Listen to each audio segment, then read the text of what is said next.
Já parou para pensar por que nos livros de história o século XIX parece um amontoado de coisas feitas por alguém meio doido? Te ensinaram que foi nessa época que os povos de repente perceberam quem eram.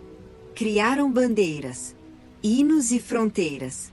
Mas e se eu te disser que, antes do século XIX começar, os conceitos de nação e língua nacional, do jeito que a gente entende hoje, simplesmente não existiam?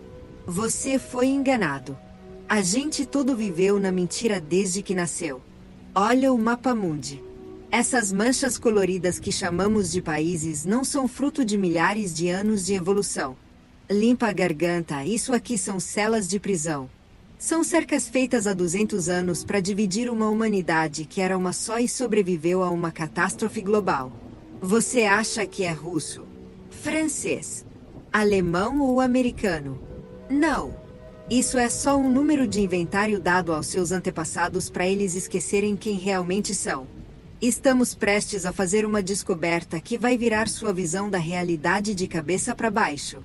Tá pronto para saber por que todas as enciclopédias do mundo foram reescritas da noite pro dia? Porque a tal primavera dos povos de 1848 não foi uma libertação, e sim uma limpeza total da memória. Vamos deixar de lado os mitos escolares e olhar só os fatos.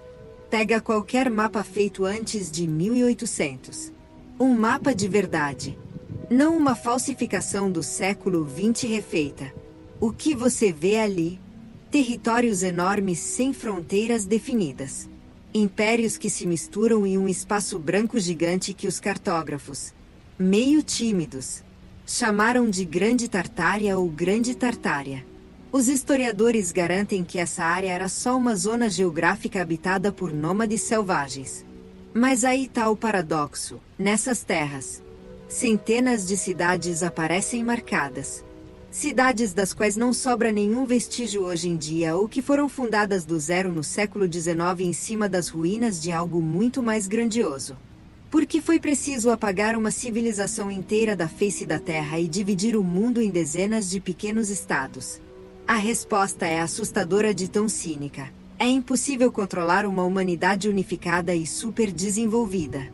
Para escravizar um gigante, tem que cortá-lo em pedaços e fazer esses pedaços se odiarem. Repare na sincronicidade estranha.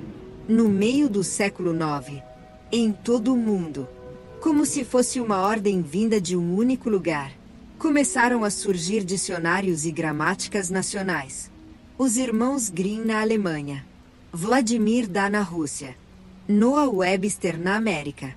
Dizem que esses entusiastas simplesmente iam de vila em vila registrando a sabedoria popular. Mas vamos pensar de forma lógica. Antes do século XIX, as elites do mundo todo falavam uma só língua, fosse latim ou francês, enquanto o povo comum se comunicava em dezenas de dialetos, que se misturavam numa boa. Um camponês perto de Berlim entendia melhor um camponês perto de Varsóvia do que o próprio governante. Não existiam fronteiras linguísticas. Havia um campo de informação unificado. E, de repente, surgem normas. As pessoas começaram a ser obrigadas a usar línguas literárias criadas artificialmente, proibidas de falar como os avós falavam. Por quê? Para criar uma barreira. Para que uma pessoa de uma célula não entendesse a de outra. A língua virou uma ferramenta de isolamento, não de comunicação. Ficamos sem conseguir nos entender diretamente porque criaram um código que separa a gente em os nossos e os outros. Lembra das chamadas guerras napoleônicas? A história oficial conta só as batalhas heroicas dos países pra gente. Mas se você olhar as listas dos regimentos, os uniformes, as táticas, vai ver uma cena bem estranha. Soldados de exércitos inimigos muitas vezes estavam vestidos quase da mesma forma. Usavam as mesmas armas e seguiam as mesmas regras. E o mais importante, muitas vezes nem sabiam pelo que estavam lutando. Existe uma teoria, baseada numa análise da logística e do suprimento daquela época, que diz que essa não foi uma guerra entre países. Foi uma operação punitiva. Uma limpeza de território. Um exército mundial unificado que depois se dividiu em guarnições nacionais para reprimir bolsões de resistência após algum cataclisma global. As cidades não queimavam por causa de canhões. Dá uma olhada nas gravuras do incêndio de Moscou em 1812. Prédios de pedra se despedaçavam como se fosse uma explosão controlada. Não pelo fogo. Essa foi uma guerra contra os restos de uma civilização antiga. E quando a fumaça baixou, os sobreviventes precisavam de uma nova história para contar. Disseram para eles: vocês agora são uma nação. Aqui está a sua bandeira. Aqui está a sua língua. Aqui estão os seus inimigos do outro lado do rio. E as pessoas acreditaram. Porque não tinham outra opção. O nacionalismo do século XIX é uma construção artificial. É um programa instalado na mente de quem perdeu a memória. Olha a arquitetura dos prédios do governo daquela época. Capitais na América. Parlamentos na Europa. Catedrais na Rússia. Todos foram construídos no mesmo estilo. Colunas antigas. Cúpulas. Pórticos. Dizem que isso é neoclassicismo. Que foi uma tendência. Mas por que essa tendência era idêntica em Washington, São Petersburgo, Londres e até Austrália? Porque as tecnologias de construção desses prédios são muito mais avançadas do que as ferramentas primárias daquela época. A resposta é simples. Esses não são prédios novos. São edifícios administrativos que sobreviveram de um império global unificado, que as novas autoridades simplesmente tomaram. Reformaram e colocaram suas placas. Eles pegaram para si o legado dos tártaros, chamando de antiguidade ou classicismo, só para esconder que esses prédios estavam aqui muito antes das nações aparecerem. Fizeram a gente acreditar que construímos tudo isso com nossas próprias mãos, usando martelo e cinzel. Mesmo que guindastes modernos tenham dificuldade com blocos parecidos. Isto é uma fossilização global, cujo tamanho só agora começamos a entender. E isso é só a ponta do iceberg. A seguir, vamos para onde as estatísticas gritam sobre o impossível. Vamos falar sobre a matemática impossível do século XIX. As estatísticas oficiais dizem que a população da Terra começou a crescer de forma vertiginosa justamente nessa época. Por milênios. O gráfico foi quase uma linha reta e, de repente, uma explosão. De onde vieram esses milhões de pessoas numa época sem antibióticos?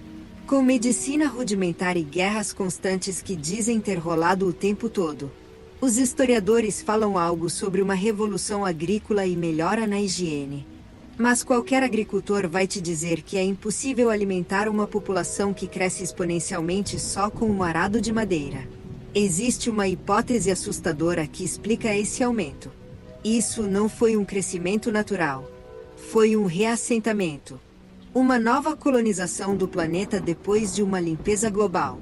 Somos descendentes daqueles que foram instalados nas cidades vazias e preservadas dos gigantes do passado ou resultado de um programa biológico de repovoamento lançado pelos novos donos do mundo. Olha as primeiras fotos lá do meio do século IX. Os tais tipos de era. O que você vê nelas? Ruas vazias.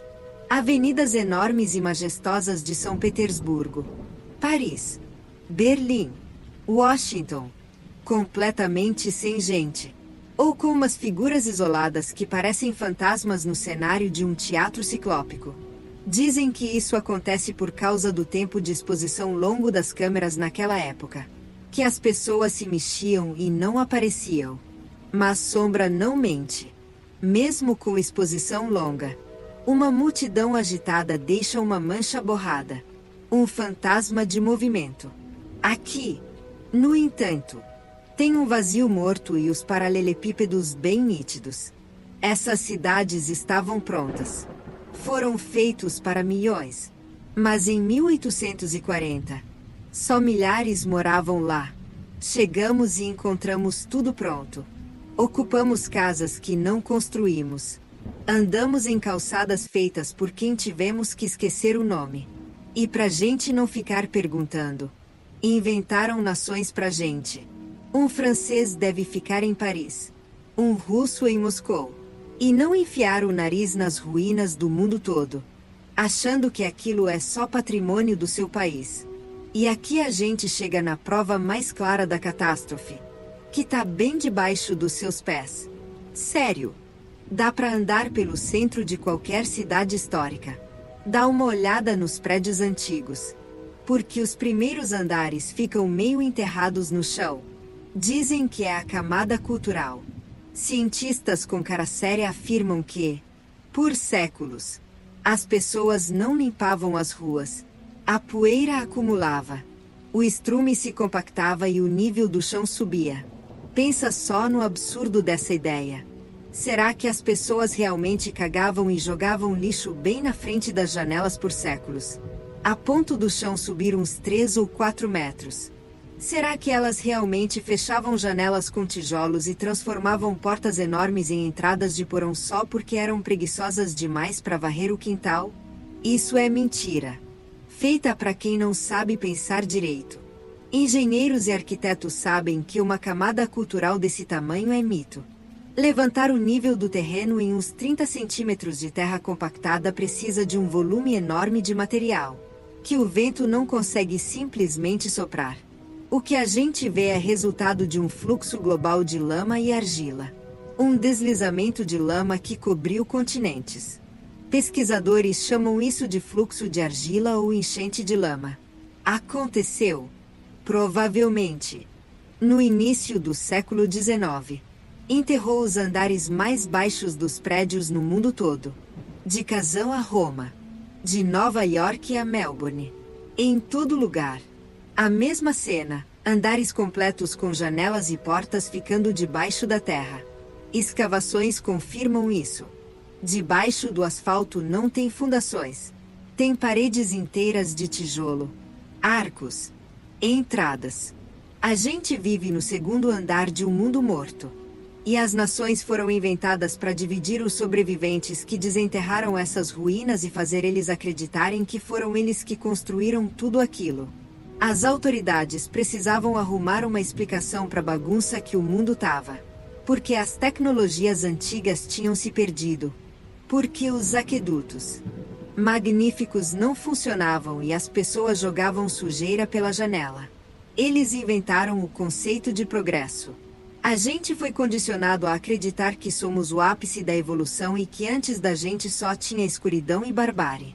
Mas a lógica e o que a gente vê gritam o contrário. Se somos o ápice, por que não conseguimos reproduzir as esculturas em mármore da antiguidade, fazendo parecer que foram feitas à mão? Porque a alvenaria do século XVIII é mais resistente que o concreto do século XXI. O século XIX não foi o início da civilização, mas uma era sombria de retrocesso e esquecimento. A criação dos Estados-nação virou um jeito de manter o controle sobre territórios caóticos. Divide e conquista. Um princípio antigo aplicado numa escala global.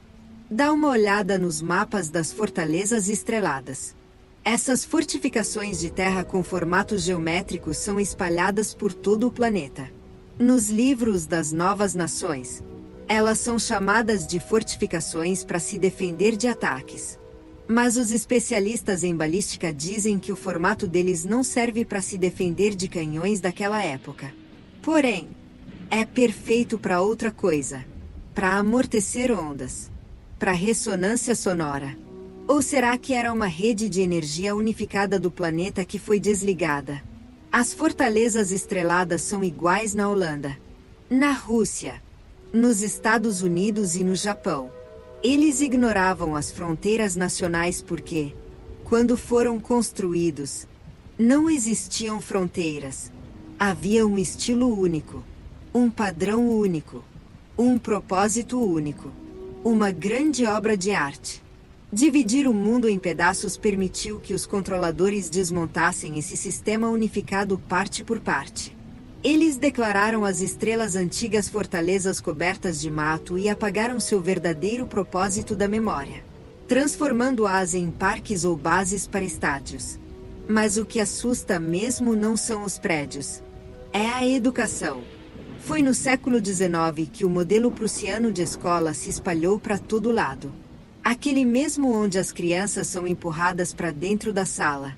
Tem que ficar sentadas quietas por horas e decorar umas verdades engessadas só porque o sino tocou. Antes disso, a educação era baseada em mentoria individual. Por que mudar o sistema? Porque precisavam formatar o HD da humanidade. Precisavam carregar uma nova versão da história para milhões de crianças ao mesmo tempo.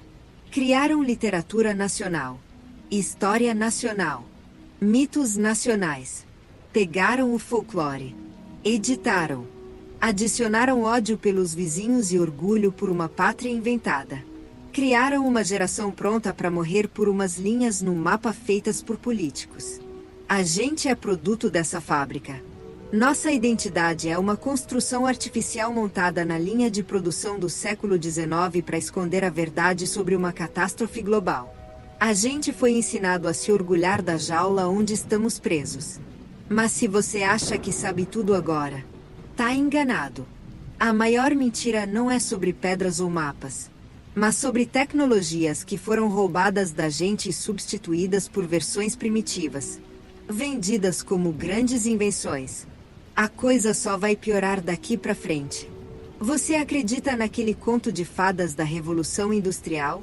Te fizeram acreditar que por milhares de anos a humanidade só andou a cavalo e arou a terra com enxada. E aí? De repente, em poucas décadas do século XIX, inventaram a eletricidade, as locomotivas a vapor, o telégrafo e as fábricas metalúrgicas. Isso é uma mentira que ofende sua inteligência. A Revolução Industrial não foi a invenção de algo novo. Foi uma operação em grande escala para usar de forma bem rudimentar os restos de tecnologias de uma civilização mais avançada. Somos uma civilização tipo culto ao cargueiro. Encontramos fábricas gigantes. Mas não entendíamos como elas funcionavam e começamos a abastecê-las com carvão só para conseguir um pouco de energia. Dá uma olhada nesses tais templos e catedrais pelo mundo. Não te surpreende que a religião precise de soluções de engenharia tão complexas? Porque as orações precisam de cúpulas enormes cobertas com folha de ouro, torres que alcançam o céu, sistemas complicados de ressonadores acústicos e vitrais que criam vibrações específicas de luz. Engenheiros eletricistas que olham os esquemas das catedrais góticas não veem estruturas religiosas, mas dispositivos técnicos. São usinas de energia. O ouro é um condutor perfeito. A cúpula é um capacitor. A torre é uma antena. As estruturas metálicas dentro das paredes são guias de ondas. Esses prédios estavam espalhados pelo planeta, formando uma rede unificada para captar a eletricidade da atmosfera. Éter. A energia que a ciência oficial logo se apressou em dizer que não existia e tirou da tabela periódica. Mesmo que o próprio Mendeleev tenha colocado o éter em primeiro lugar no século XIX. Os novos donos do mundo fecharam esse sistema. Eles tiraram os equipamentos dos templos. Trocaram por cruzes e crescentes. Gente, aqui vocês vão rezar pros deuses. Energia livre. LIPA. Etérica foi proibida. Por quê? Porque energia livre não dá para vender. Não dá para construir uma economia de submissão em cima disso. Por isso a gente foi empurrado para os hidrocarbonetos. Carvão, petróleo, gás. Esses são recursos que podem ser medidos, vendidos e disputados. Os Estados-nação foram criados justamente para proteger esses recursos e dividir esferas de influência. Enquanto o éter era comum e acessível em qualquer lugar do planeta, fomos obrigados a queimar uma gosma preta e respirar fumaça para esquecer como nossos ancestrais conseguiam luz direto do ar. E agora lembra das feiras mundiais da segunda metade do século XIX. Londres, Paris, Chicago, São Francisco. Dizem que esses complexos grandiosos, com arquitetura antiga, canais e iluminação elétrica, foram construídos de gesso e madeira em poucos meses. Só para durar meio ano e depois serem demolidos. Você tá falando sério? Dá uma olhada nas fotos do Crystal Palace em Londres ou da Exposição Colombiana em Chicago. Essas eram estruturas enormes, tipo ciclópicas, que superam muitos prédios modernos. É impossível construir algo assim em tão pouco tempo, mesmo com a tecnologia de hoje. A real é que essas exposições não mostravam conquistas. Eram mais um inventário. As elites estavam abrindo áreas das cidades tártaras que sobreviveram à catástrofe, trazendo artefatos encontrados, mostrando para o público como se fossem invenções novas, e depois destruindo as provas. Quase todos os complexos de exposição pegavam fogo de um jeito estranho. Totalmente. Logo depois de fechar, o fogo não destruía só as decorações de gesso, mas provas reais do passado que não podiam ficar nas mãos do povo. Vivemos nas ruínas de um mundo onde a tecnologia estava integrada à arquitetura. As lareiras antigas não eram só para queimar madeira. Repara no design delas. A falta de chaminés em alguns modelos. As telas de metal. Os espelhos estranhos. Eram emissores de calor que funcionavam com princípios físicos diferentes, talvez ligados ao mesmo éter ou rádio. A gente, tipo uns selvagens, começou a queimar madeira nelas, sem entender por que tinha tanta fumaça e tão pouco calor. Os postes de luz a gás nas cidades do século XIX eram lâmpadas etéreas reaproveitadas. Gravuras antigas mostram que as cidades eram iluminadas com uma luz branca forte, sem nenhum fio ou cano. Mas depois do reset, tiveram que colocar canos para vender gás. As guerras do século XIX são um capítulo à parte do crime. A Guerra da Crimeia, a Guerra Civil nos Estados Unidos, as guerras do ópio na China. Dá uma olhada nas fotos de Sebastopol ou Richmond destruídas. Isso não são marcas de balas de canhão. São ruínas que parecem Hiroshima ou Dresden depois dos bombardeios em massa. Esqueletos de prédios aparecendo. Terra queimada. Pedra evaporada. As armas usadas naquela época eram muito mais potentes do que dizem por aí. Essa foi a fase final da limpeza. Os últimos redutos do velho mundo. Fábricas que produziam tecnologia de ponta e centros de resistência foram destruídos. Depois disso, a história foi reescrita.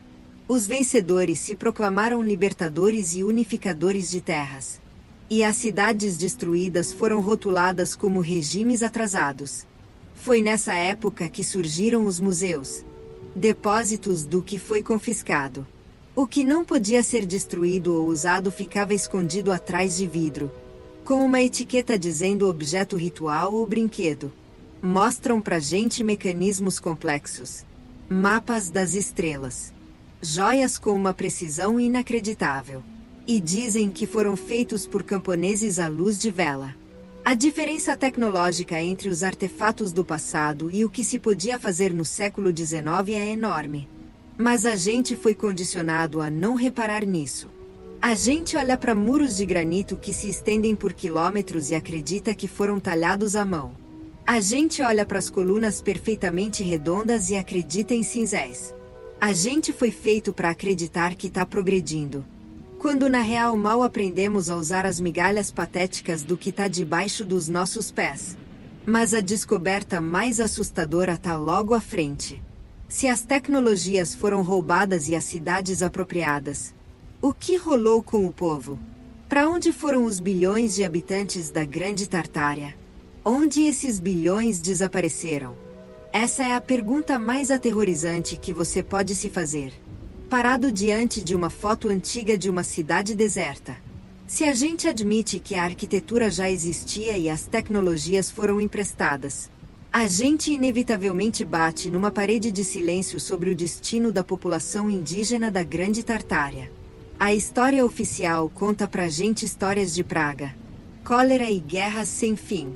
Mas nenhuma epidemia e nenhuma guerra com mosquetes é capaz de limpar continentes tão completamente a ponto de não sobrar nem os ossos. Cadê os cemitérios? Cadê os milhões de túmulos daqueles que construíram esses diques de granito e os fortes em forma de estrela? Não estão lá. A terra está limpa. Isso leva a um pensamento aterrorizante. A antiga humanidade foi eliminada completamente, sem deixar vestígios. E a gente não é descendente direta deles. Somos colonizadores. Ou, ainda mais assustador, somos uma espécie criada em laboratório, geneticamente modificada para ser obediente e privada das habilidades divinas dos nossos antecessores. Dá uma olhada nas estatísticas dos chamados orfanatos do meio do século IX. Moscou, São Petersburgo, Londres, Paris. Dezenas, centenas de milhares de bebês eram internados nessas instituições todo ano. Os historiadores chamam eles de expostos e explicam isso por causa da pobreza e da depravação. Mas pensa só. De onde vinha essa população pobre que supostamente estava morrendo de fome com um recurso reprodutivo tão enorme? E para onde foram os pais dessas crianças? Tem uma teoria de que esses gigantescos complexos não eram orfanatos, mas centros de distribuição. As crianças eram criadas em incubadoras ou tiradas dos restos da população que sobreviveu para reprogramar a consciência delas desde o nascimento. Elas ganhavam novos nomes, novos sobrenomes e, o mais importante, uma nova língua. Foi nessas instituições fechadas que a nova demografia do planeta foi formada. Um ser humano voltado para o serviço. Um humano sem linhagem ou tribo. Uma peça ideal para o novo sistema de Estados-nação surgiu. E aqui chegamos ao principal instrumento de divisão. Muito mais poderoso do que qualquer fronteira ou alfândega. Isso é a língua. A gente foi ensinado que a língua é um meio natural de comunicação que se desenvolveu ao longo de milênios. Isso é mentira. As línguas que a gente fala hoje são códigos artificiais criados no século XIX. Antes da catástrofe, a humanidade tinha um sistema linguístico unificado música, ou até um jeito de se comunicar além das vibrações sonoras, telepático ou por imagens. As pessoas não transmitiam palavras, mas imagens de pensamento. Esse era um sistema de troca instantânea de informação. Uma internet unificada embutida na biologia. Os construtores da Torre de Babel não são um mito bíblico de tempos antigos. Isso é um registro de eventos do século XIX. A confusão das línguas não é um castigo divino, mas uma operação tecnológica dos ocupantes. Para cortar a conexão entre as pessoas e tirar delas o acesso à base comum de conhecimento do Tártaro. Foi preciso destruir o pensamento imagético e substituir por pensamento fonético. Lembra das reformas na língua? Aconteceram em todo lugar e ao mesmo tempo. Letras foram jogadas fora das alfabetos sem dó.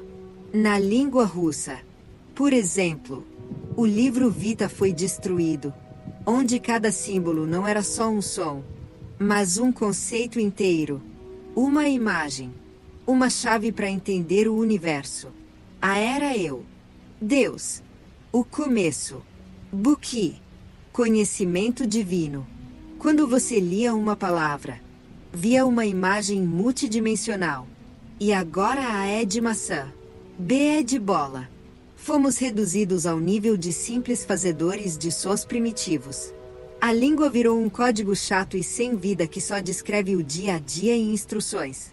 Paramos de entender a essência das coisas. Só entendemos rótulos. A divisão em línguas nacionais foi feita com uma precisão cirúrgica. Pega uma língua proto-unificada, fragmenta as características de frequência dela e você acaba com alemão, francês, inglês, russo. É como se fossem rádios sintonizados em ondas diferentes. O mesmo significado é codificado com sons diferentes para que pessoas morando em lados opostos de um rio não consigam se entender. A criação dos dicionários nacionais no século XIX foi um ato de guerra de informação. Os filólogos daquela época não juntavam palavras. Eles é que decidiam o que valia. Criaram regras dizendo que todo o resto era só um dialeto de interior ou falta de instrução. Assim, a fala viva que guardava pedaços do conhecimento antigo, foi deixada de lado e destruída. E no lugar impuseram uma língua artificial. Você acha que os clássicos da literatura do século XIX surgiram do nada? Pushkin, Byron, Goethe.